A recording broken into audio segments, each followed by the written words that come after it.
انسان کا سب سے زیادہ تعلق اس کے رب کریم کے ساتھ ہوتا ہے۔ اللہ تبارک و تعالیٰ کی طرف سے اسے نعمتیں ملتی ہیں، رب کریم کی طرف سے اس پر عطائیں ہوتی ہیں۔ اللہ کی طرف سے وہ آیا ہے اور واپس اللہ ہی کی طرف لوٹ جائے گا۔ ابتدا بھی مالک کریم کی ذات ہے اور انتہا بھی اسی رب کریم کی ذات ہے۔ انسان دنیا میں جتنے بھی پیچ و تاب کرتا ہے، جتنی بھی دنیا داری کرتا ہے اور جتنے بھی معاملات میں وہ وقت گزارتا ہے، وہ سارے عارضی ہیں، وقتی ہیں، اور بہت ساری چیزیں تو صرف اور صرف دھوکہ ہیں اور دھوکے کے سوا کچھ بھی نہیں۔ اگر اس کا یہ ذہن بن جائے کہ میں نے اپنے تعلقات کو، اپنے معاملات کو اپنے رب کے ساتھ صحیح رکھنا ہے، تو جب اللہ کے ساتھ اس کے معاملات ٹھیک ہوتے ہیں تو بندوں کے ساتھ خود بخود ہی ٹھیک ہو جاتے ہیں۔ اگر خشیت الہی پیدا ہوتی ہے، خوف خدا اسے نصیب ہو جاتا ہے، اور اگر اللہ تبارک و تعالیٰ کا قرب اسے میسر آتا ہے، اس رستے کا یہ سفر شروع کر دیتا ہے، تو بندوں کے ساتھ تو معاملات ویسے ٹھیک ہو جاتے ہیں۔ اس لیے کہ جب اللہ سے ڈرے گا، نہ دھوکہ کرے گا، نہ فریب کرے گا، نہ جھوٹ بولے گا، نہ کسی شخص کے ساتھ بددیانتی کرے گا، جب اللہ کے ساتھ اس کا تعلق ٹھیک رہے گا، اور جب یہ اپنے آپ کو آزاد سمجھے گا نا کہ میں ہوں اور میں ہی ہوں اور میں نہیں چلنا ہے، تو پھر یہ اپنی مرضی سے معاملات کو چلائے گا تو خرابی پیدا ہوگی۔ اللہ تبارک و تعالیٰ کے ساتھ انسان کا جو رشتہ ہے، اس میں انسان کی کچھ کمزوریاں آڑے آتی ہیں، گناہ ہو جاتے ہیں، غلطیاں ہو جاتی ہیں۔ ان غلطیوں کے بعد اپنے رب کریم کے ساتھ اپنے تعلق کو مضبوط کرنے کے لیے اللہ رسول نے جو ہمیں وظیفہ دیا اس کو استغفار کہتے ہیں۔ استغفار ویسے اس کا لغوی معنی تو ڈھانپنا ہوتا ہے، یہ غفر سے بنا ہے، لیکن اس کے اصطلاحی معنی یہ ہے کہ جو گناہ انسان سے ماضی میں ہو جائے ان سے معافی چاہنے کا نام استغفار ہے۔ کچھ لوگ توبہ اور استغفار کا لفظ اکٹھا بولتے ہیں، لیکن توبہ کا معنی ہوتا ہے آئندہ گناہ نہ کرنے کا وعدہ کرنا، اور استغفار کا معنی ہوتا ہے پچھلے گناہوں سے اللہ کے حضور معافی مانگنا۔ اگرچہ مفہوم کے لحاظ سے یہ ہم معنی ہی بنتے ہیں، لیکن ان کا جو اصطلاحی مفہوم ہے وہ یہ ہے کہ جب آپ پچھلے گناہوں سے معافی مانگ رہے ہوتے ہیں تو اس کو استغفار کہتے ہیں۔ اللہ تعالیٰ نے اس استغفار کو بڑا پسند فرمایا، بڑا پسند فرمایا، اور یہ استغفار کے جملے مالی کو اتنے پسند آئے کہ اللہ نے نبی پاک علیہ السلام کو بھی حکم دیا، کہا محبوب آپ بھی میری بارگاہ میں استغفار کریں۔ اگرچہ حضور کا استغفار اس معنی میں نہیں ہے، بلکہ نبی پاک کا استغفار تو بلندی درجات کا معاملہ ہے، چونکہ استغفار خود ایک عبادت ہے، تو یہ عبادت کرنے کا اللہ نے اپنے محبوب کو بھی ارشاد فرمایا۔ جب فتح مکہ ہوئی تو فرمایا اذا جاء نصر اللہ والفتح، جب اللہ کی مدد آئی تو پھر فتح نصیب ہوئی، ورأیت الناس يدخلون فی دین اللہ افواجا، تو پھر آپ دیکھیں گے لوگوں کو، لوگ فوجوں کی فوجیں دین میں داخل ہو رہے ہیں۔ لوگ پہلے ایک ایک دو دو کر کے آیا کرتے تھے، تو اب فوجوں کی فوجیں آ رہی ہیں، تو یا اللہ ہم کیا کریں؟ تو رب کریم نے فرمایا محبوب فسبح بحمد ربک واستغفر، اپنے رب کے لیے حمد کرو، تسبیح پڑھو اور استغفار کرو۔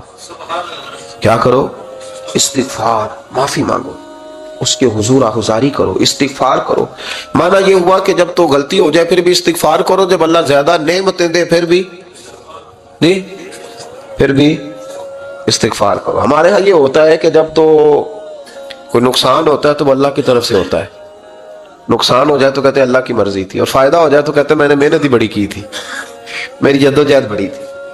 ایک بچہ ایک دفعہ میرے پاس کہیں انٹرویو کے لیے جا رہا تھا، تو دعا کرانے آیا، کہنے لگا میں نے وہاں جانا ہے، دعا کیجئے گا اللہ تعالیٰ کامیابی دے۔ میں نے دعا کی، کچھ اس کو پڑھنے کو بتایا، لیکن کامیاب نہ ہو سکا، لوٹ آیا۔ تو میں نے پوچھا کہ کیا بنا؟ کہنے لگا حضرت صاحب بس اللہ کی مرضی تھی، اللہ کی مرضی تھی۔ پھر ایک دفعہ گیا تو نہ کہا اللہ کی مرضی تھی، تیسری دفعہ گیا کامیاب ہو گیا۔ تو بھئی اب کیا بنا؟ کہنے لگا جی جب میں داخل ہوا تو اس نے جاتے ہی مجھ سے پوچھا سب سے پہلا سوال یہ کہ تمہیں جنرل نالج کی بھی کچھ معلومات ہے یا شعبے کے آدمی ہو؟ تو میں نے کہا جناب پوچھئے۔ تو انہوں نے پاکستان کا حدود اربہ پوچھا تو میں نے فٹافٹ بتا دیا۔ پھر انہوں نے مجھ سے پوچھا کہ یہ جو مینار پاکستان ہے اس کی تجویز کس شخص نے دی تھی؟ تو میں نے فٹافٹ اس کا بھی نام بتا دیا۔ پھر شارٹ ہینڈ کے ایک دو سوالات اس نے کیے تو وہ بھی میں نے بتا دیے، تو الحمدللہ کامیاب ہو گیا۔ میں نے کہا بیٹے جب تو ناکام ہوا تھا تو اللہ کی مرضی تھی، اور کامیاب ہوا ہے تو میں لگا دیے، اب اللہ کی مرضی کدھر گئی؟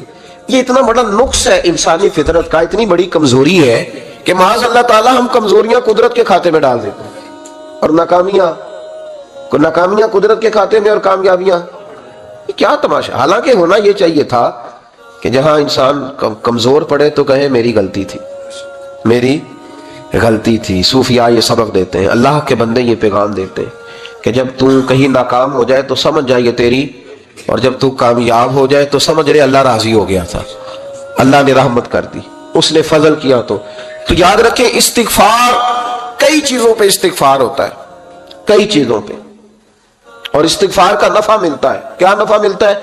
وہ سورہ نوح کی آیت نمبر 10، 11 اور 12 میں اللہ نے بیان فرمایا کہ استغفار صرف گناہ سے معافی چاہنے کا نام نہیں، بلکہ استغفار کا تمہیں فائدہ ملے گا۔ کیا؟ اللہ فرماتے ہیں فَقُلْتُ اسْتَغْفِرُوا رَبَّكُمْ۔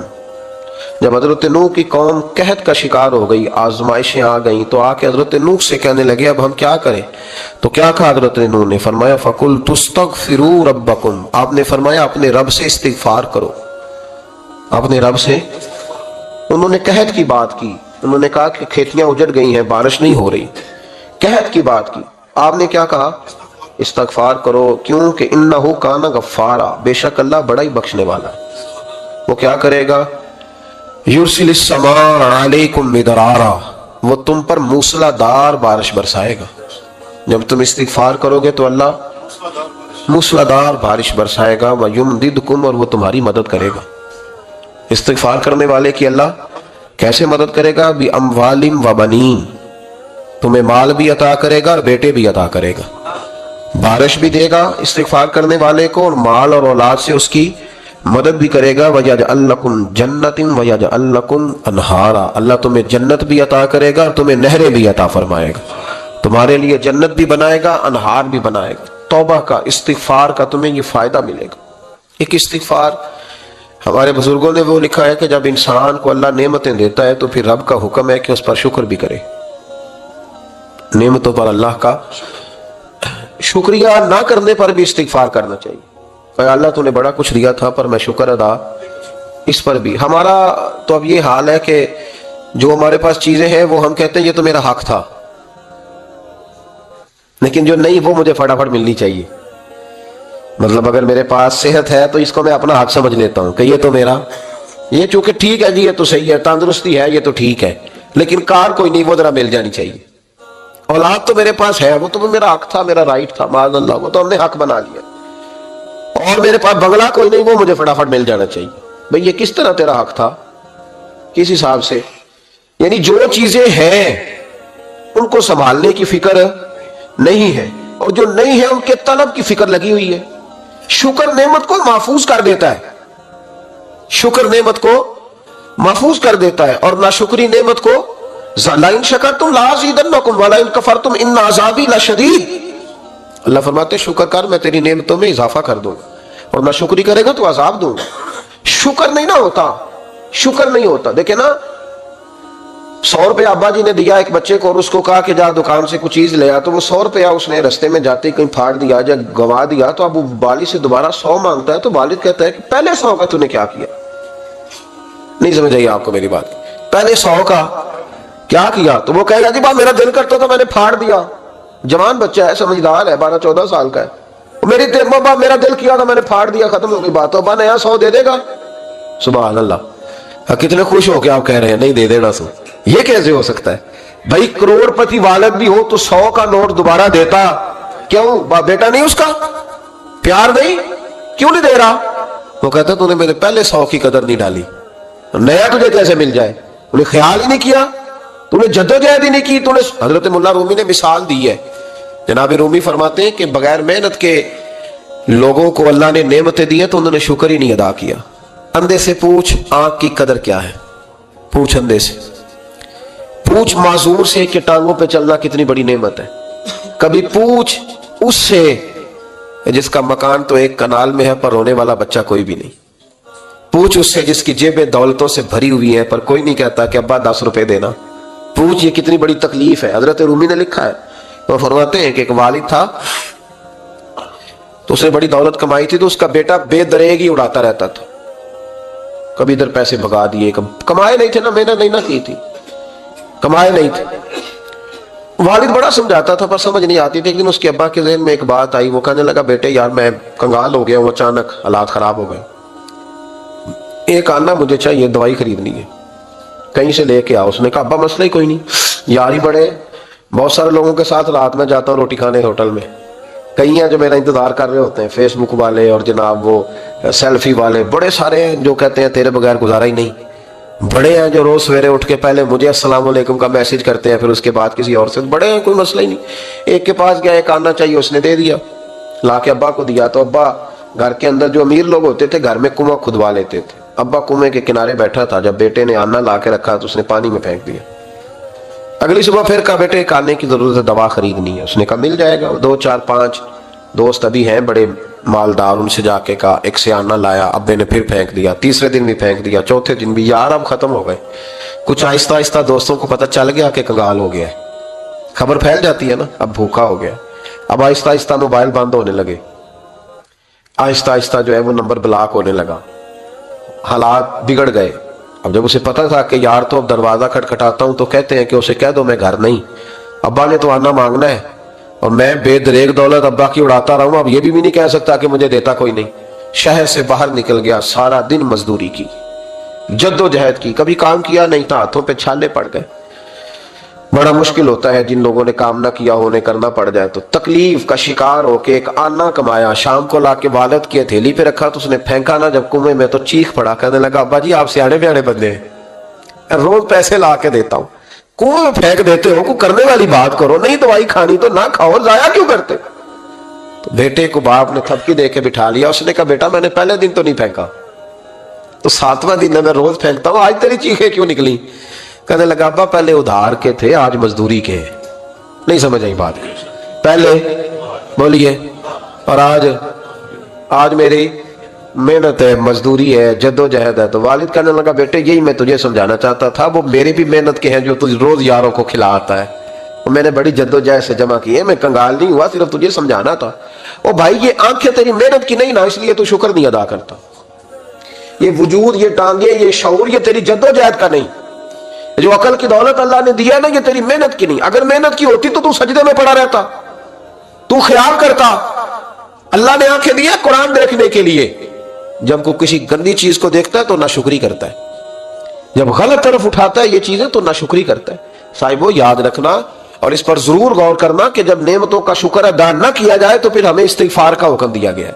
پھر کیا کرنا ہے, ہم نے استغفار کہ یا اللہ ہم تیری نعمتوں کا شکر ادا نہیں کر سکے تو ہمیں معاف فرما دے, تو ہم سے درگزر فرما, معاف فرما. ایک استغفار اس بات کا ہے کہ دیکھیں نا, یہ رسول پاک علیہ السلام کا فرمان, یہ حدیث امام راضی نے لکھی ہے, اور نبی پاک کی فرمان کے لحاظ سے جو چیز ہمارے سامنے آئے نا اس پر ہماری آنکھیں بھی کھل جانی چاہیے, دل بھی کھل جانا چاہیے, کہ کوئی خاص ہی بات تھی جو حضور نے بیان فرمائی صلی اللہ علیہ وسلم.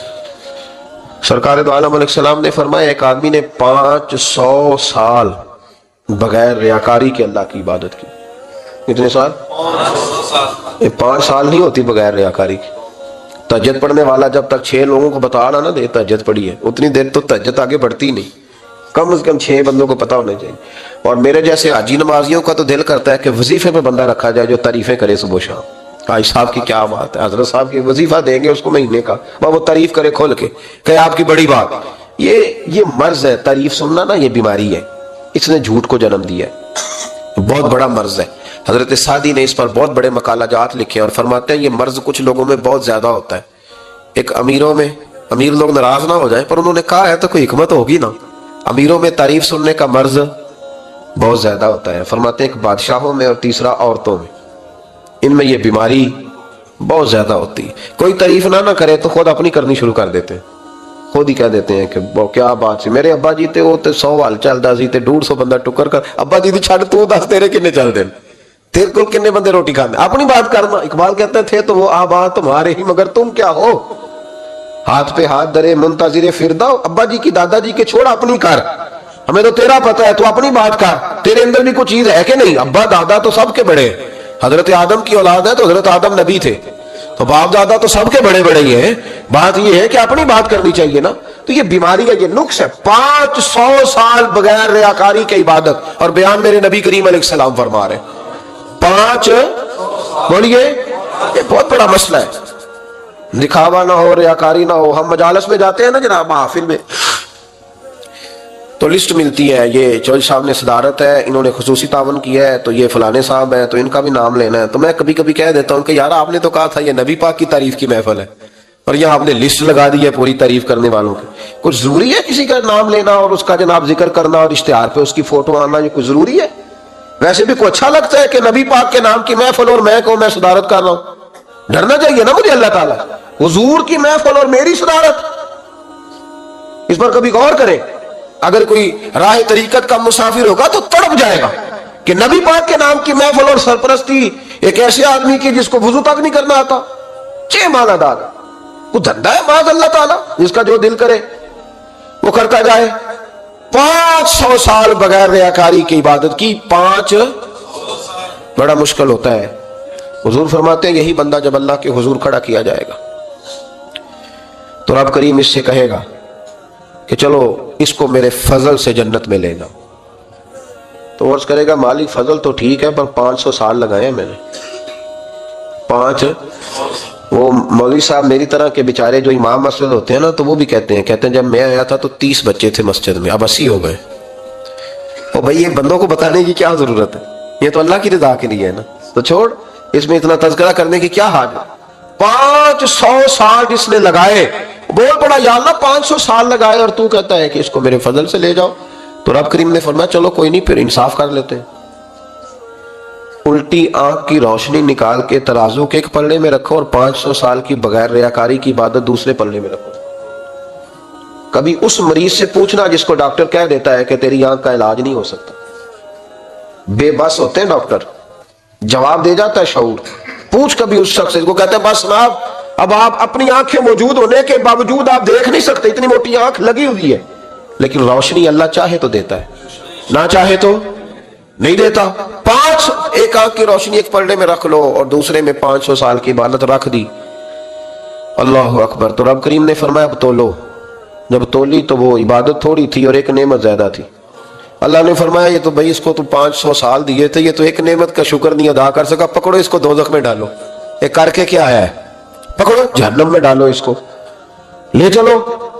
ترمذی شریف کے لفظ ہے، نبی پاک نے ہمیں سمجھایا اور ایک جملے میں ساری بات ختم کر دی۔ حضور فرمانے لگے تو اللہ کی تھوڑے دیے ہوئے رزق پہ راضی ہو جا، وہ بھی تیری تھوڑی عبادت سے راضی ہو جائے گا۔ اور اگر تیرا پروگرام ہے نا لمبی چوڑی جائیدادوں کا، تو پھر سجدے بھی لمبے کر، پھر لمبے کرنا تو بھی۔ یہ کیا بات ہوئی، یہاں جتنی دولت بڑھتی جاتی ہے عبادت سکڑتی جاتی ہے، وقت ہی نہیں، ٹائم ہی نہیں، یہ بڑھا پھر۔ تو جب دوزخ میں جانے لگا نا تو پھر خیال آیا، تو حضور فرماتے ہیں استغفار کرنے لگا، کہنے لگا اللہ میں بھول گیا تھا، اللہ مجھے غلطی لگ گئی، استغفار کر رہا۔ تو جب اس نے استغفار کیا تو رب کریم تو پہلے ہی بڑا قبول کرنے والا ہے، یا اللہ میں بھول گیا تو فرمایا چلو جو استغفار کرے اسے تو میں ویسے ہی معاف کر دیا کرتا ہوں، اسے بخش دو، اسے میرے فضل سے جنت میں لے جاؤ۔ پہلا استغفار ہمارے بزرگ نے ایک مراقبہ کراتے تھے، مراقبہ ان فی خلق السماوات والارض واختلاف اللیل والنہار لآیات لأولی الالباب۔ مراقبہ ہوتا تھا اللہ کی نعمتوں پر غور کرنے کا نام۔ تو اکیلا بیٹھ، گردن جھکا اور غور کر خدا کا فضل کتنا ہے اور میری اس میں محنت کتنی، اس کا شمار کر۔ اس طرح کر کے 2 خانے بنا، ایک خانے میں اللہ کی نعمت رکھ اور دوسرے میں پھر اپنی محنت رکھ۔ اس کو کہتے ہیں مراقبہ، یہاں سے مراقبہ سٹارٹ ہوتا ہے۔ اور اگر تو شکر ادا کر رہا ہے تو پھر ٹھیک ہے، ورنہ پھر استغفار کر، پھر اللہ کے حضور معافی مانگ، پھر اس کے حضور آہوزاری کر، پھر اس سے کہہ کہ وہ معاف کرے۔ ہم لوگ یہ والا مراقبہ نہیں کرتے، اس لیے جو چیز ہے وہ تو میرا حق تھا، مجھے فٹافٹ دوسری بھی چاہیے۔ استغفار کریں اس لیے کہ ہم شکر ادا صحیح طور پر کر سکے، پھر اس کے بعد دوسرا استغفار اس وقت ہوتا ہے اللہ اکبر کہ جب انسان باشعور زیادہ ہو پر بے عمل بھی اتنا ہی زیادہ ہو، اسے بھی استغفار زیادہ کرنا چاہیے۔ اب میرے سمیت کسی بھی آدمی کو چھیڑیں گے نا تو دنیا اور معافی ہاں کی وہ باتیں کرے گا، لیکن جب اس کا عمل دیکھا جائے گا تو کچا سا، پلپلا سا، کمزور سا۔ یعنی ایسے لوگ ہیں جو ماں باپ کی عظمت پر 6 گھنٹے تقریر کر سکتے ہیں، لیکن اگر ان کی اماں سے جا کے پوچھا جائے کہ بیٹے کا حال کیا ہے جی، تو کہتے ہیں بڑی تکلیف میں ہو، اپنے بیٹے کے سبب سے وہ بڑی آزمائش کا شکار۔ بھئی تیری 6 گھنٹے کی تقریر کا معنی کیا ہوا؟ تو لفظوں کے گورکھ دھندے کا ماہر ہے، لفظ میں ادھر گیا ہوا تھا بڑی دور پنجاب کے ایک شہر میں، تو ایک صاحب مجھے کہنے لگے کہ میری 21ویں سالانہ محفل ہے۔ میں نے کہا آپ نماز پڑھتے ہیں؟ کہتے نہیں۔ تو میں نے کہا محفل کا کیا معنی رکھا ہوا ہے آپ نے؟ یہ کیا ہے؟ رسم ہے؟ فلاں بہت بڑے عالم کو میں نے بلایا، فلاں کو بھی بلایا، فلاں نعت کا بھی۔ یہ کیا ہے؟ اگر تو نمازی نہیں آج تک، اس کو کیا سمجھتا ہے تو؟ میرے لیے فلاں بزرگ سے بھی تعلقات ہے، تو نے کیا حاصل کیا ان سے؟ تعلقات کا کیا مطلب ہوتا ہے؟ فوٹو آتی ہے ساتھ، اخباروں میں تصویر لگ گئی، فیس بک پہ آ گیا کہ میں ان سے ملا ہوں، اتنا تعلق ہے؟ یہاں تو بھائی خوشبو کے قریب سے بندہ گزر جائے تو خوشبو آنے لگ جاتی۔ تو نے پایا کیا؟ شعور ہونا اور عمل نہ ہونا بہت بڑی مصیبت ہے۔ اس سے اللہ کی بارگاہ میں استغفار کرنا چاہیے۔ یعنی انسان کو عقل ہو، پتہ ہو، خبر ہو، اور اس کے پاس دھیلے کا عمل نہ ہو۔ اس کو 3400 حدیث آتی ہو کہ نماز نہ پڑھنے والے کی سزا یہ ہے، پھر بھی نہ پڑھے، تو سزا ہے کہ نہیں اللہ کی طرف سے؟